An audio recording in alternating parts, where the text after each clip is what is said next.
تھا. ایک صحابی ہے، یا رسول اللہ تنگی ہے رزق کی، کوئی وظیفہ بتائیں. کتنے لمبے لمبے وظیفے لوگ پڑھ رہے ہیں کہ کاروبار کھل جائے اور روزی بڑھ جائے. کتنے لمبے چوڑے، کتنے کتابوں میں ایڈے ایڈے بڑے وظیفے لکھے پہ، پڑھوں یہ بندہ بڈھا ہو جائے. میں قربان جاؤں یا رسول اللہ آپ کی شفقتوں پر، آپ کی رحمتوں پر. سنو یہ کرو، میری بات نہیں ہے، میرے نبی کی بات. تجربے کی وجہ سے کرو گے تو کچھ نہیں ملے گا، یقین سے کرو گے تو دروازے کھلتے دیکھو. کہ یا رسول اللہ ارید ان یوسع علی رزقی، میں چاہتا ہوں میری روزی کھل جائے. تو آپ نے کہا ادم علی الطہارہ یوسع علیک رزقک، تو باوضو رہا کر تیرا رزق کھل جائے.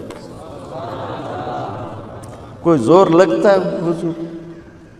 تمہارے ہاں تو سردی ہوتی ہی کوئی نہیں کہ بھئی ٹھنڈا پانی ہے کیسے وضو. یہ تو ہمارے لیے مسئلہ ہے کہ بھئی ٹھنڈا پانی ہے کیسے وضو کرو.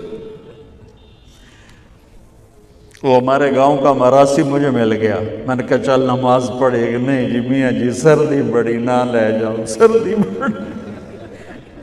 مراسیوں کو سردی زیادہ لگتی. میں نے کہا نہیں آج تک نماز پڑھا کے چھڑنا ہے. میں اس کو لے کے جب وہ ٹوٹی پہ بیٹھا نا، جو ہی ہاتھ پہ پائے، اوہ حالے او ٹھنڈا پانی، اوہ حالے او ٹھنڈا پانی. تمہارے لیے تو یہ مسئلہ بھی نہیں کہ ٹھنڈا پانی.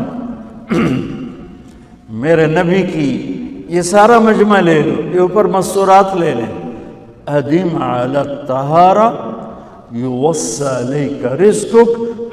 میرے نبی نے فرمایا باوضو رہنا شروع کر دے، اللہ تیرا رزق کھول دے گا. ابھی اللہ رسول کی آپس کی بات ہے تو میری بات ہوتی تو دیوار پہ مار دو. تجربہ کرو. نبی کی بات کو تجربہ کر کے نہیں کرتے، یقین کے ساتھ کرتے ہیں.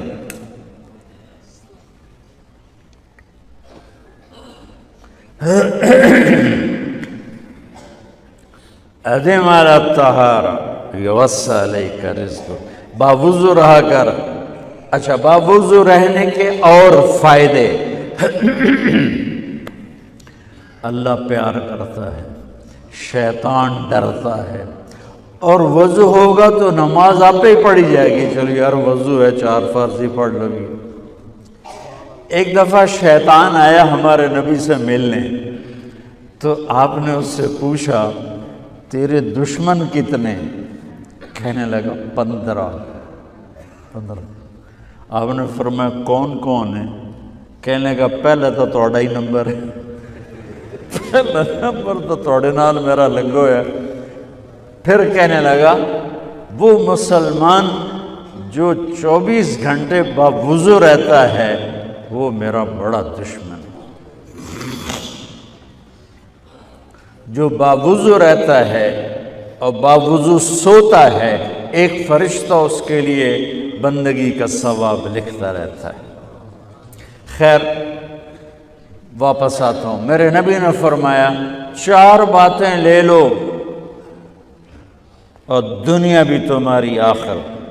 ساری PIA زندہ ہو جائے گی، ساری اکانومی زندہ ہو جائے گی، ساری معیشت زندہ ہو جائے گی.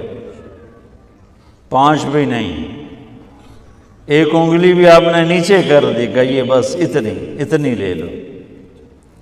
حفظ امانت، صدق حدیث، حسن خلیقت، عفت فی طعمت. کیا خوبصورت. ساری زندگی کسی کو دھوکہ نہ دینا، دیانت داری. میرے ملک کے ادارے کیوں ڈوب گئے؟ دیانت نکل گئی، کھوٹ آ گئی، دھوکہ آ گیا. میرے نبی نے کہا حفظ امانت، کبھی امانت میں خیانت نہ کرنا، صدق حدیث، کبھی جھوٹ نہ بولنا، ہمیشہ سچ بولنا۔ میرے نبی نے فرمایا میرا امتی ہر گناہ کر سکتا ہے، دو نہیں کر سکتا، ایک جھوٹ کبھی نہیں بولے گا، ایک دھوکہ کبھی نہیں دے گا۔ میرے نبی کی دو صفتیں ہائی لائٹ ہوئیں، صادق اور بولو کیا ہیں؟ کوئی اور بھی تو ہو سکتی تھی، جس سے مشہور کیا، قاب قوسین بھی تو ہے، اور ادنا بھی تو ہے، واللیل بھی تو ہے سیاہ زلفوں والا، والضحیٰ بھی تو ہے روشن چہرے والا۔ کس سے مشہور کیا؟ صادق امین۔ اگر آپ مجھ سے سوال کرو، میں ممبر رسول پہ بیٹھا ہوں کہ مولانا صاحب سارے دین کو دو لفظوں میں بتاؤ، ساری شریعت کو، تو میرے پاس دو لفظ ہیں، سچائی اور امانت داری۔ آپ مجھ سے سوال کرو مولانا صاحب ساری دنیا کے کفر کو بتاؤ، تو میرے پاس دو لفظ ہیں، جھوٹ اور دھوکے بازی۔ جھوٹ اور خیانت، پوری دنیا کا کفر ان کے اندر چھپا ہوا ہے، سچائی اور دیانتداری، پوری دنیا کا اسلام اس کے اندر چھپا ہوا ہے۔ دیانت اور سچائی یہ بیج کی طرح ہے، اور پورا اسلام پھر باغ بن کے پھلتا پھولتا ہے۔ جھوٹ اور دھوکہ یہ بھی بیج کی طرح ہے، پھر اس سے کفر کا جنگل کانٹوں بھرا جنم لیتا ہے۔ میرے معاشرے سے جھوٹ نکل جائے، دھوکہ نکل جائے، یہ پاکستان جنت کا ٹکڑا ہے۔ اور یہ حکومت کے بس کا نہیں ہے کہ وہ سب کو سچ بلوائے، یہ مجھے کرنا ہے، یہ مجھے کرنا ہے، میں نے اور آپ نے اس کو شروع کرنا ہے۔ حضرت جریر بن عبداللہ یہ یمن کے شہزادے تھے، آخری حج پہ مسلمان ہوئے، اپنے نوکر سے فرمایا گھوڑا خرید کے لا، میں پیسے یہاں پیمنٹ کروں گا۔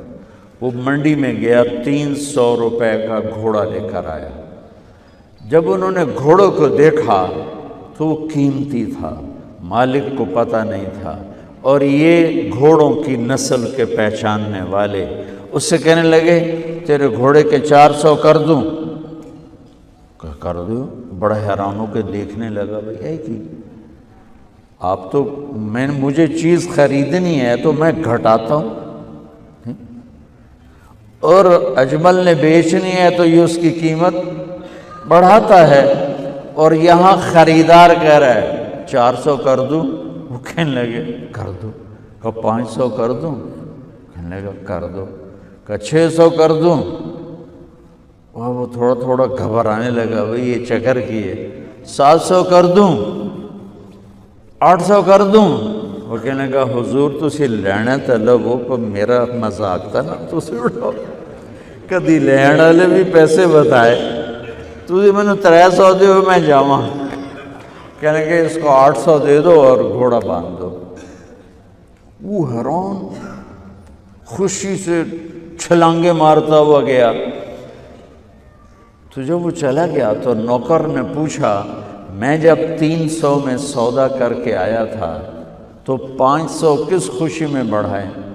فرمایا میرے بھائی اس کے گھوڑے کی قیمت 800 تھی، 300 نہیں تھی، اور میں نے نبی کے ہاتھوں میں ہاتھ دے کے یہ وعدہ کیا تھا زندگی بھر کسی کو دھوکہ نہیں دوں گا، سب کی خیر خواہی چاہوں۔ تو بھائیو میرے اداروں میں کس ٹیلنٹ کی کمی نہیں، صلاحیتوں کی کمی نہیں، دیانت کی کمی ہے، قوت عمل کی کمی نہیں، سچائی کی کمی ہے۔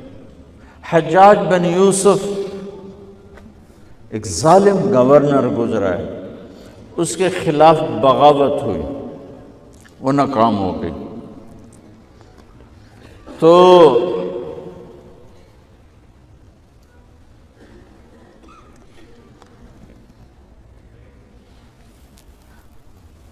کوفہ میں ایک بزرگ رہتے تھے، ان کے بیٹے اس بغاوت میں شریک تھے۔ وہ چھپتے چھپاتے کئی سال کے بعد واپس آ گئے۔ ابن خراش ان کا نام تھا۔ ان کی سچائی مشہور تھی کہ ابن خراش جھوٹ نہیں بولتا۔ حجاج کو پتہ چل گیا CID سے کہ آ گئے، تو اس نے کہا آج ابن خراش کا امتحان ہوگا۔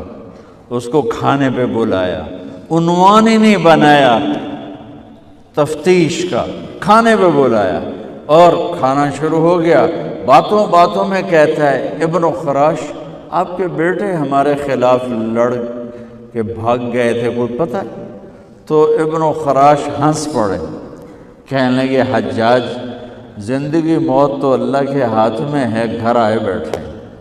تو اس نے کہا تیری سچائی کو سلام کرتا ہوں، اگر تو جھوٹ بولتا یہیں تیرا سر اتارتا، پھر تیرے بیٹوں کا جاؤ سلام ہے تیری سچائی کو، تیرے بیٹے تجھے مبارک ہوں، مسلمان جھوٹ نہیں بولتا۔ میرے نبی سے پوچھا گیا یا رسول اللہ کیا مسلمان بزدل ہو سکتا؟ کہا کیا مسلمان بخیل ہو سکتا؟ آپ نے کہا۔ پھر پوچھا گیا جھوٹ بول سکتا؟ کہا نہیں، جھوٹ نہیں بول سکتا۔ تو دو باتیں حدیث پاک کی، صدق حدیث، حفظ امانت، یہ دو باتیں زندہ ہو جائیں تمہارے سارے ادارے زندہ ہو جائیں گے، ہم نقصان سے نکل کر نفع میں آ جائیں گے، نفع میں آ کر اوروں کو دینے والے بن جائیں گے۔ اس ملک میں اتنے خزانے اللہ نے چھپائے ہیں، اور اس ملک میں اتنے اللہ نے استعداد والے لوگ پیدا فرمائے ہیں، صرف دو چیزوں سے ہم مار کھا رہے ہیں، ہمارے جو ادارے ڈوب رہے ہیں، وہ گلگت سے لے کر گوادر تک، اس میں وسائل کی کمی نہیں، سچائی کی کمی ہے، دیانتداری کی کمی ہے، اور یہ ریلیٹڈ ہے رب ہونے کے ساتھ، کہ ہم نے اللہ کے رب ہونے میں شک کیا تو ہم غلط راہوں پہ چل پڑے۔ رب تو اللہ ہے، دینے والا تو اللہ ہے۔